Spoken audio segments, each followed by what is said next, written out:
tough start in Big Ten play on the road against Penn State, who was the double Big Ten champs last year, regular season and conference tournament champs. Tough 1-0 loss in State College, and then back home to open up Big Ten play Friday night. Lost 2-0 to Rutgers. Good team. Penn State's good team also. Every team in this conference is very good, ourselves included. But we took an unfortunate red card in the 22nd minute on Friday. So playing a man down against a good Rutgers team is very difficult. So, but yeah, I think we're ready for a break from Big Ten play. It'd be nice to get like another home game, and we've been on the road a lot. So I think it'll be good to get a non-conference game in against a very good NIU team, and there'll be a different challenge for many reasons. But I think the group's in a good place despite the recent 2 results and not starting out Big Ten play as well as we'd liked. Couple of small injuries here and there that aren't helping us, a red card. So it's been a crazy start to the season for sure, between a few happenings off, with the Tulsa game, and then literally gave up a goal in the last second against Western Michigan to lose a game. So I feel like I've been coaching for 16 years in college soccer, and some of these things that have happened in the first half of the first season have never, ever happened to me before. So, but I'm loving being around the guys every day. They're working extremely hard. I think we are making progress continually, and just excited for the next match. Coach, losses are never fun, but they do open the door for learning opportunities. What did you learn the most about your team from these 2 Big Ten losses? I think we learned different things from the 2 different games. Penn State, I felt like we learned that we can be really resilient, and one of the main things that I learned, hopefully the guys learned it as well, is like we can play against anyone in this conference. I get the feeling and sense that, coaches and other teams are going to know that it's always going to be a hard game against us. We're going to make teams earn it if they are going to come beat us, especially at home. And games in this conference are very hard on the road, especially, and even home games are going to be hard. So in the Penn State game, I think we learned some resilience because Penn State's a good team. We had to weather the storm a little bit. And we have enough talent to win these games. And then in the Rutgers game, I think that we learned to be adaptable. We went down a man. We changed our formation. We went from a 3-4-3 to a 4-back system, which we hadn't trained at all. We played it in the spring, but we haven't really trained it all fall. We had to make a change on the fly. And I think we're a better team for it, even though we're down a man. Like we created our best chances of the game in this new shape and this new system, even though we're at a one-man disadvantage. So adaptable and resilient, and willing to grow and willing to learn. You mentioned all of the crazy obstacles you've faced this season so far. What are you hoping your team has kind of taken away from all of those obstacles and craziness that you guys have faced?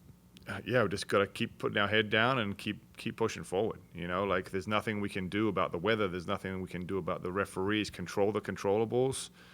Focus on ourselves. Ignore the outside noise. I tell these guys on a daily basis, like, our coaching staff is more than confident in this group that we can do some damage in the Big Ten and get points and challenge for a trophy, hopefully, come November. And that's basically the message for these guys. Do you think it's kind of helped with some of that resiliency that you mentioned earlier? I think so. This group knows that, if we want to achieve our goals, we have to be a very, very hardworking team, and that comes along with resilience, and I think they're doing a good job with that. You guys had your big student event on Friday, and I couldn't help but notice the nods to the Loyola's Hustle to Hoyne. Did you have any influence in that at all? Yes. It was, it's very similar to the hustle to Hoyne at Loyola, and it was something that I brought up to the marketing team when I began here, and we started meeting about it in March and April in the spring, and getting dates and looking at the football schedule versus our schedule, because it's best to do it on a weekend when football's out of town. And we circled it for that Rutgers game, and I couldn't thank Area Red, the Colony, the band, the marketing team, everyone that was involved in putting that event together. It was really fun, and I'm already excited for next year's event, because I just know, I feel like I've read this script before, like, because I did it at Loyola, in terms of like how much, and Abby, like how much Hustle to Hoyne like grew over the years. It was the first year we did it was in 2014, and yeah, it's just grown immensely, and I think the March to McClymonds will continue to grow, and I thought it was a great event. The only thing that was missing was the result at the end, but yeah, the effort that was put into it, the attendance from the students, and the Area Red and Colony fans and organizers were awesome, and I thank them for that. Why did you want to do something similar like that here? Because it's going to get a good crowd at the game, and it's going to draw people, and it's going to give people outside of our program like a fun Badger sports experience. Obviously, there's plenty of other things going on sports-wise at this time of year, but I think like exposing more people, more students to men's soccer. Maybe some people don't know where McClymonds is, or they haven't been to a soccer game before. And I think like part of the student experience when you come to college is about experiencing new things and meeting new people and trying new things that maybe you haven't done before. And yeah, I think that was like a really good event to expose some new fans and gain some new fans. And then last one from me. You're a good chunk of the way through your season now. You still have tons to go, but as of now, what impresses you the most about this team? I think like their willingness to keep going, and again, resilience has been like the big word of today, I guess. But yeah, just being willing to like, okay, we took a loss, like pick ourselves up off the ground and go back to work, and today we'll have a film session and prepare for NIU on Wednesday, and we'll go out and we'll train how we want to defend these guys, and then tomorrow we'll look at how we want to attack these guys and where we think we can expose them and create and score goals. And yeah, their willingness just to get back to work, and do it with a smile on their face. Like again, it's painful losing for sure, but we know that there's a light at the end of the tunnel, and that could be Wednesday, and we're excited for Wednesday, and they are too. I asked Paula this earlier too. I wanted to give you a chance to weigh in on it. If you had an unlimited amount of money and the free reign to do whatever you wanted to do at McClymonds, what would you create there? What kind of things would you do?